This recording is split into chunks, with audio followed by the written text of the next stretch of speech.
All right, so honored to be joined today by the boss himself, Magnum TA. Magnum, great to have you today. How are you doing? Man, I'm doing great. How are you? I'm doing great. So wonderful to have you on here. Let's start with your newest project in wrestling. You're now hosting a podcast with Greg Gagne, hosted by Dominic D'Angelo, called Gagne and Magnum. How did this come about? How are you liking it? And how much had you ever interacted with Greg Gagne before this? Well, to be honest, Greg kind of came along 10 years ahead of me in the business, so we weren't like our in-ring things weren't really coordinated together. But he and I have been working actively for the past almost 3 years on a little project called Powertown Wrestling, uh, creating unique, one-of-a-kind action figures for wrestling legends that never previously had any kind of memorabilia like that. So we've been working so tight at the hip on that project that we've gotten deeply engaged with each other, and we found we've got a lot of similar past and certainly passions for the business and our in the history of it, and it's just been a real fun relationship. Had you ever worked with him before? Had you guys crossed over in WCW, maybe even a little bit, or? A little bit when he was working as an agent at WCW, just for a minute. I wasn't there too long uh, after he'd gotten there, and then I left. And he stayed on for another good little bit, and then he departed as well. So, the only times we really crossed paths, like back in my in the ring days, I wrestled at that big show in Comiskey Park that his dad put on, a big super show outdoors, and I wrestled Wow. Flair for the title outside there. So I got to interact with them a little bit, on that level. And of course, Vern was legendary in the business and just had become just a promoter by the time I came along. But Rick Flair and Steamboat and everybody that had come out of that camp Oh had God, just yeah. told me so many just crazy stories about Gagne's camp and how tough it was, and the number of stars that he produced out of that is like second to none. So it's a great piece of wrestling history, and like I said, it's a great friendship that's developed alongside it. He like Flair is 10 years older than me, so even though we swam in the same pool, Yeah. like I said, he was a little farther ahead in the game than I was. It's probably good to consistently remind him that you're the junior member of the tag team. Is I will do that occasionally, though. I will have to say, Greg looks better at his age than most 50-year-olds. So he's stayed in great shape. He looks like $1 million, and done really well to have persevered through all the years like he has. Yeah, we had him on the show weeks back talking about the Powertown stuff and other things in his career too. You guys both seem from the clips I've seen of the show that you both keep up with the current wrestling quite a bit. Have you been consistently a fan of wrestling since not being as associated with it? You don't ever once you've been engulfed, in the business to on a pretty good scale like Greg and I both do. You don't really ever get out of uh, the conversation, I guess is the right word, because people are always asking you your take and your feel for the current product, and what you think reminds you of things from the past and all these different things. And I was a fan of wrestling before I got into business. Certainly remained a fan, after my in-ring career ended in '86, and worked in the industry up until 1991 for WCW. But yeah, I have maintained relationships with so many of my peers at these conventions, and things that get made available to us allow us to reconnect. And certainly social media then gives us a whole nother avenue because we're able to see what's going on in each other's lives and comment on it, and it's kind of a cool way to stay connected with everything going on, and then kibitzing and talking about the current product, because The product is a ever evolving, kind of art form. And, one can argue, oh, well, a certain era was better than another era or whatnot, but it's kind of like arguing entertainment. I grew up watching John Wayne and Charles Bronson and Clint Eastwood and actors that were the top of their game, in the day, but the whole genre of entertainment has changed so drastically, and wrestling in turn has changed along with it to keep up with the times because, frankly, the monies and things being generated by the superstars of today is, 100-fold what it was 35 years ago. And it has become a multi-billion-dollar worldwide, business and highly successful on multiple fronts. And it's because they're listening to what the fan wants. The attention span's different, the expectations different, and consequently, it's a whole different product. But the theme is still the same. It's still athletes, still depicting a athletic contest, a competition, albeit a little more superhero-ish today, shall we say, with extended high spots and high risk maneuvers, but something I'm still passionate about, and I've still got some good friends out there doing it, and and I wish them all the best, and I'm glad to see it's still alive and flourishing in 2024. Absolutely. And one of the top stars wrestling nowadays is Cody Rhodes, who, if I'm not mistaken, is your godson. So, what have you thought about Cody's run chasing toward the title, and does it remind you of anybody? I tell you what, Cody is. He is truly, the evolution of the American dream. And I just watched CM Punk last night exchanging words, and a great exchange before the big pay-per-view they've got coming up, because they're both aiming towards their aspirations of what they want to do at WrestleMania.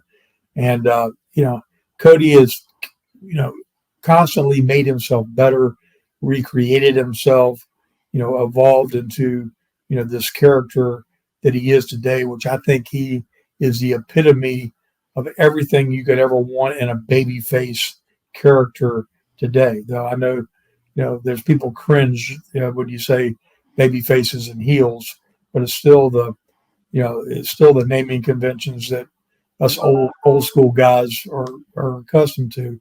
But Cody truly is, the competitor that everyone can cheer for, whether he's wearing a three-piece suit or not.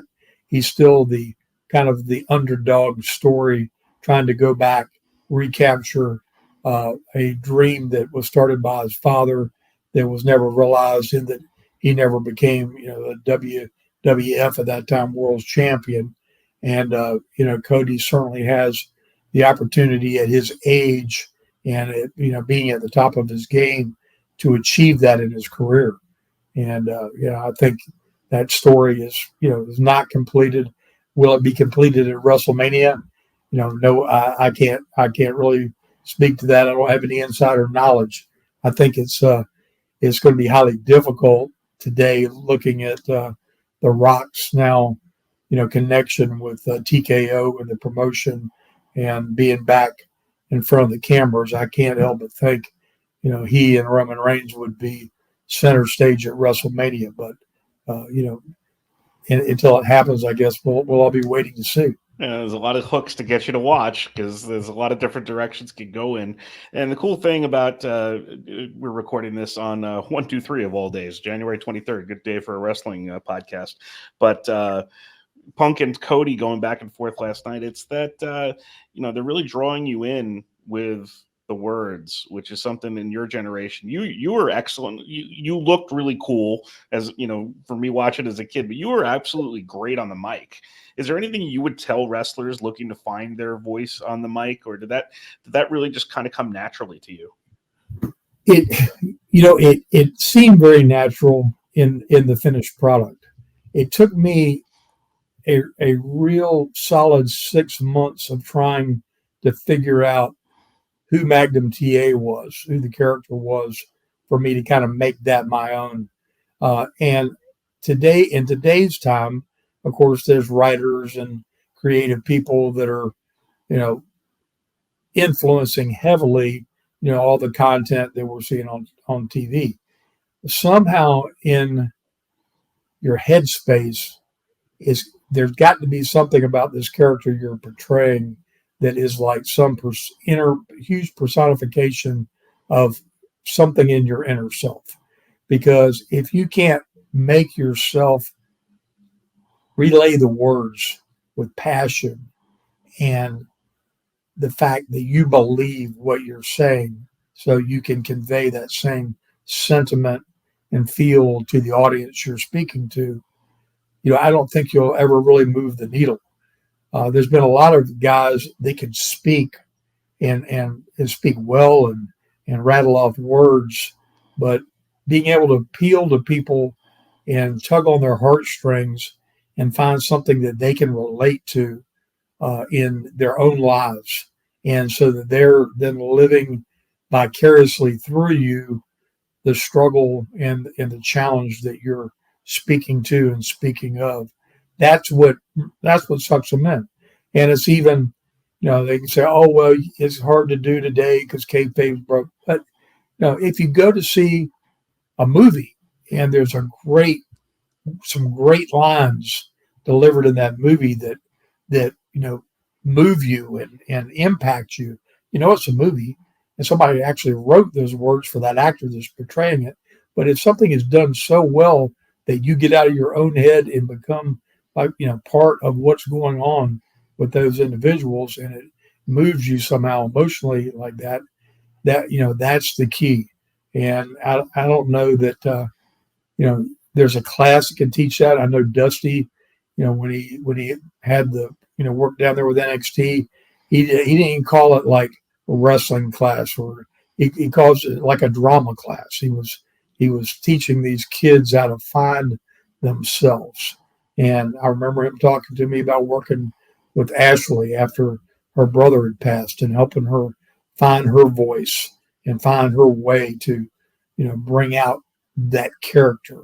And, that's what a mentor, coach, person really needs to be doing with these kids, just like he did, to help them find their way, so that whatever it is they're portraying is not so far of a stretch that you can tell they're uncomfortable in their own skin, and then it comes across that way in the delivery.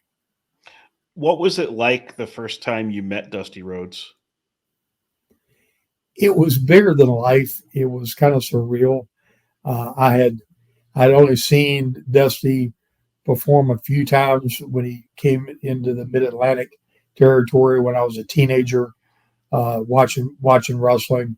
And then when I remember my freshman year of college, I used to go across the street from the college and see the wrestling magazines on the shelf in the store.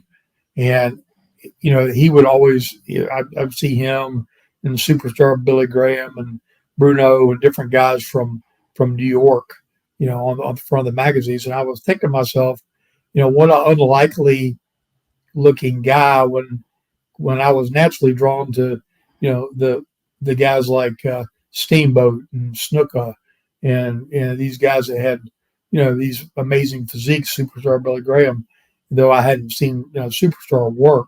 Mm-hmm. But I mean, just the way they look, their persona. And then when I met him in person, I realized that he was something so much bigger than what was portrayed in the package. He had this charisma and an ability to, express himself like no one I'd ever been around. And he also had these dreams going on in his head about things that he wanted to do and things he wanted to produce and events that he wanted to create. And as I rode up and down the road with him and heard, these things coming out of his mouth and then watched them become realities, you couldn't help but admire this genius of creativity, as well as this character that was so charismatic. He was like, Jackie Gleason and Babe Ruth and Muhammad Ali, in his delivery, like all wrapped up in one. And though he didn't look the part of the, typical superstar or super athlete, what he did in the ring could create riots and bring people to the edge of their seats or wanting to come in the ring to help them. And he taught me so much about the craft by watching what he did, how he did it, why he did it. And he was just he was a really special friend. I started with him and met him in 1982 and Championship Wrestling in Florida, and we became great friends, spent a lot of time together.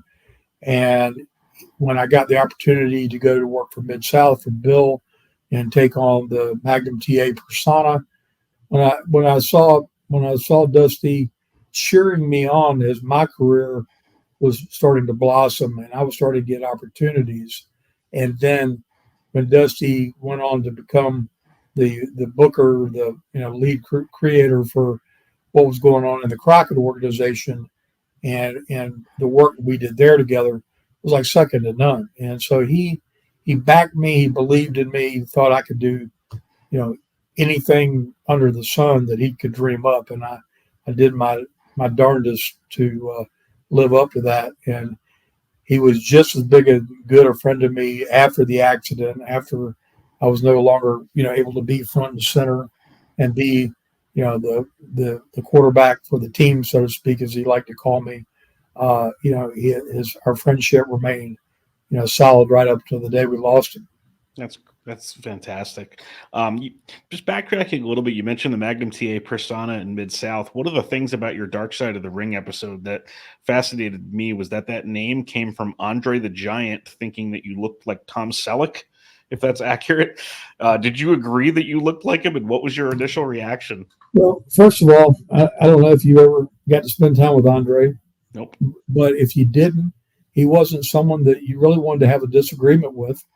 And when he came up with a suggestion, which was the first time anybody had ever come up with anything that grandiose for me personally, I was very flattered and thought, hey, that really does have a ring to it. And I'd watched a TV show a few times, and back then I had shorter curly hair, and I used to wear the Hawaiian shirts when I lived down in Florida, so I could kind of see where he was coming from. But it's funny because the name just became the name, and the character that I developed, obviously had nothing to do with Tom Selleck or the Magnum PI, detective series or any of that stuff. It was a handle, but he had said to me very poignantly that I was ready. I just needed a name that would give me, some recognition that people could associate with and tie to. And his idea was to go back to New York, open the door for me with then Vince Sr. and me go to New York. But before he could get that accomplished, Paul Orndorff jumped from Mid-South to go to New York, which opened up his spot in Mid-South, and they called me and gave me that position. Wow. And that was the pivot. Wow, that's pretty wild to think about all the what ifs. I mean, whatever, you have a great outlook on life and everything, but a lot of the things in your career, are okay. Well, what would have happened if Magnum was ever in New York? What would have happened if Magnum was ever here? But it's fascinating to kind of think about. Do you ever think about that, of where you would have ended up had things not ended? I think inevitably, if history had played the way that it did, and let's just say the Crockett dilemma, played itself out because of their inability to keep the finances part all straightened out. If they'd sold the company, my loyalty was to them, and of course to Dusty as well. But if Dusty's role was not the same, if the Crockett's weren't the people I was working for, then when that all went down, is really good possibility I would have been thinking about making a move, because that was what Turner's ideas were about the business and what to do with it, and mine were totally different. And I'm not sure we would have seen eye to eye. Yeah, and honestly, when you look back at your era, when you look back at your era in wrestling too, I mean, there were not that many, baby faces really at that time that were as hot as you. You had Hogan, you had Snuka, you had Kerry, maybe, and that was about it. That was you were the guys back then. If you could take me back to like Crockett Mid Atlantic and explain just how hot that territory was, like how do you describe it to people? Like, what was it like being in that territory? Well, it didn't start off. It didn't just like pop immediately. It took 6 months of kind of laying a foundation, and then Jimmy going in and bartering a deal to get us on the superstation to get everything to take off the way that it ultimately did. It was almost immediate. I would say within 30 days of being on the superstation, we went from uh, mediocre crowds to sellouts practically everywhere we were. The talent that had I'd been part of and so successful with in Mid South, about 80% of those fellows came along behind me. The greatest impact probably being the Rock and Roll Express and the Midnight Express Wow. coming over.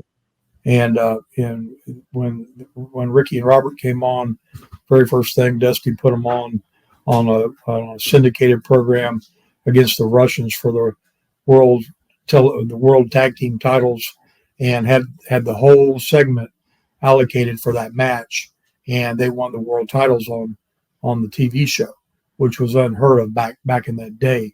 But it made them immediately, and it just took off a whole nother group. So we had they had the Horseman hot, Nikita hot, and the Midnight, the Rock and Roll, Wahoo McDaniels, Manny Fernandez, Barbarian. The list goes on and on. It was just a stellar group of performers, and it was like riding the end of a lightning bolt. Did you intend your I Quit match versus Tully Blanchard to be as insane and violent and intense as it ended up being? I remember showing that match to a new fan once in the early 2000s and trying to prepare him for the finish of that match to just make sure, like, all right, we'll just be ready for what he does at the end. But like, what was kind of the process for that whole? I mean, obviously, it was the culmination of a long feud too. Culmination of 8 months, and to be honest, aside from the fact that it was in a steel cage, and we used what ended up being a dastardly looking weapon, to get him to submit at the Mm-hmm. end, we had equally or more violent confrontations all over the United States, because we'd been in a program that had been again, it was a end of an 8 month program, and we were having that level of violence where we were fighting out on the floor three rows deep and ringside, and I mean just absolute craziness. And to me, honestly, the match itself, aside from the finish, was kind of tame by comparison of some other things that we've done. Who are some of your other favorite opponents in that territory particularly? Well, Flair was the first one that I went round the loop with, and when we went on around the country with the Superstation, and we wrestled the hour draw matches all around the loop.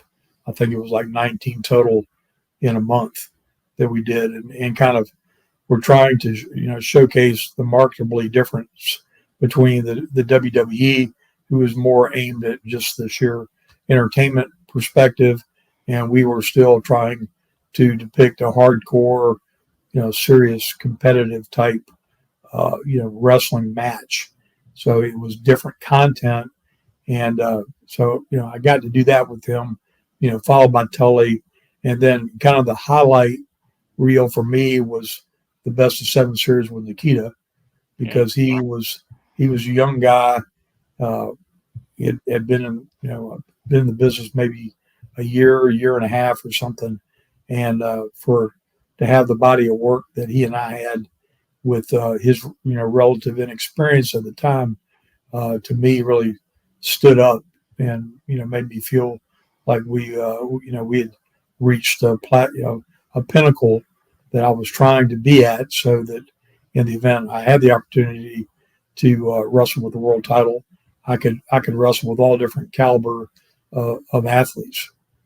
And reliving some of those shows too. Uncle Ivan was always somebody I grew to enjoy more when I watched the shows back, that I don't think I enjoyed as much when I was watching them when I was a kid. Yeah, and Ivan and Crusher Khrushchev and Baron von Raschke, all those guys were just such a bunch of seasoned veterans, that there was just such a support team. There was such a depth, honestly, that from the opening match, if we had eight or 10 matches on a card, that opening match could have been a main event anywhere else at a venue in the country and drawn money. So we had money matches from the top to the bottom. There was no like, oh, you're on the curtain jerker tonight. No, there's no curtain jerkers. They were all main events. Yeah. So we're going to move on to something we call the 3 count now. It's going to be 3 quick questions and your answers. First one, I know we've got the Iron Claw out now with the Von Erich boys and their story. Who could play Magnum TA in a movie? Ooh, today. That's a really good question. It really could be any time too. There's no real rules to any of this. Well, I haven't got a good response for that. You stumped me right off the bat. Be like Dr. Fauci and just pick Brad Pitt for yourself. Nah. I mean, I don't know, but I'll have to really give that some thought now that you've thrown that out, because I have no earthly idea. All right. If any fans have any suggestions, I'd love to hear them too, because I feel like, the obvious one in the 80s would be Selleck, but then you'd just be reversing Magnums. So, I don't know. Second question, Magnum TA was kind of a loner in terms of persona, other than your partnership with the American Dream Dusty Rhodes for the most part. If Magnum TA could join any group in wrestling in history, what would it be and why?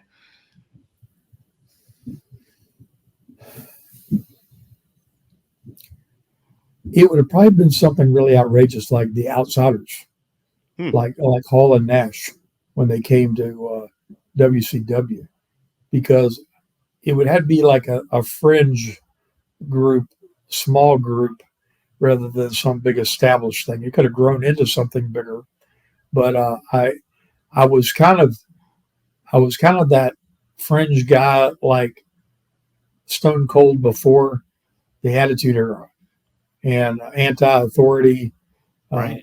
As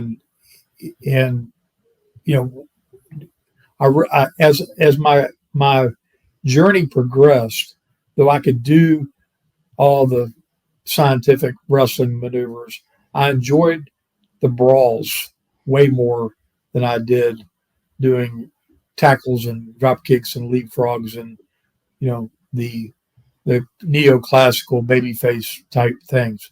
And Stone Cold got to take that to obviously the stratosphere, but I was really acquiescing to liking that style and being very comfortable in doing that. And I think as my character had continued to grow, it would have gone so far in that direction that it would have been very almost anti-culture, heroish type persona. And what's interesting about you possibly being in the Outsiders is I think briefly in the AWA, Scott Hall's name in the AWA was Magnum Scott Hall, if I remember correctly. Yeah, he and I got a couple of laughs out of that. We were several years back. He and I were at an event in Las Vegas together, and got to sit and talk for a couple of hours. And he was laughing, telling me that was whoever it was there in Kansas City at the time, that was totally this guy's idea for him to do. And I remember I went in and worked a shot there that Crockett sent us over there to try to spruce up a show they were doing to help them try to draw a bigger house. And he and I actually did a photo shoot together of him and I, and it looks like my giant brother, the picture of he and I together. But he laughed because he said, on what planet does somebody in a small territory decide to rename somebody who's trying to get over after the very top baby face in the country? He said, on what planet does anybody try to do that? He said he was embarrassed by it. He didn't want that in any way, shape, or form. He was just trying to kind of find his way. And, and we were friends, and I just kind of thought it was cute. I didn't ever take any offense by it.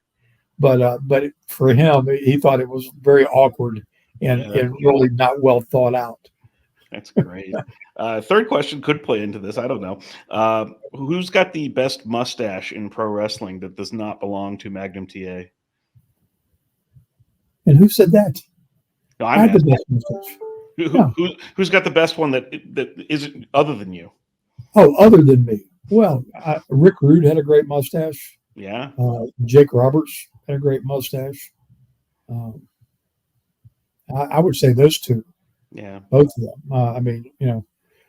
Jake and I had such similar, just our faces, that one time when he and I were both in Florida wrestling, he was doing a out there in the little studio they had there doing a promo, and I walked by, and they had these little monitors all in the back where you walk around, and I walked by and I saw, and it was just his head in the shot, and I thought I was out there. I said, how can I be out there? Did they tape this? And it was so weird. But he and I had a very, very similar look facially, in mustache wise and hair, at one point in our careers. Yeah. It was almost spooky. When did you decide to move to the beard and not just the mustache anymore? Just out of my sheer not liking to shave. To be quite frank, it fell off the top of my head, which I could do nothing about. And I've never been a fan of shaving, so the beard gimmick just kind of came along naturally. Outstanding. Well, Magnum TA, it was a real honor to have you on today on Under the Ring Pro Wrestling Conversations. All the best with Gagne and Magnum, wherever you get your podcasts, and Powertown Wrestling Figures. I've always been a big fan of yours and really appreciate the time today. Well, I appreciate it, and I'm sorry that I almost missed my cue, but I really enjoyed being here, and look forward to catching up with you again in the future sometime. All right, thank you.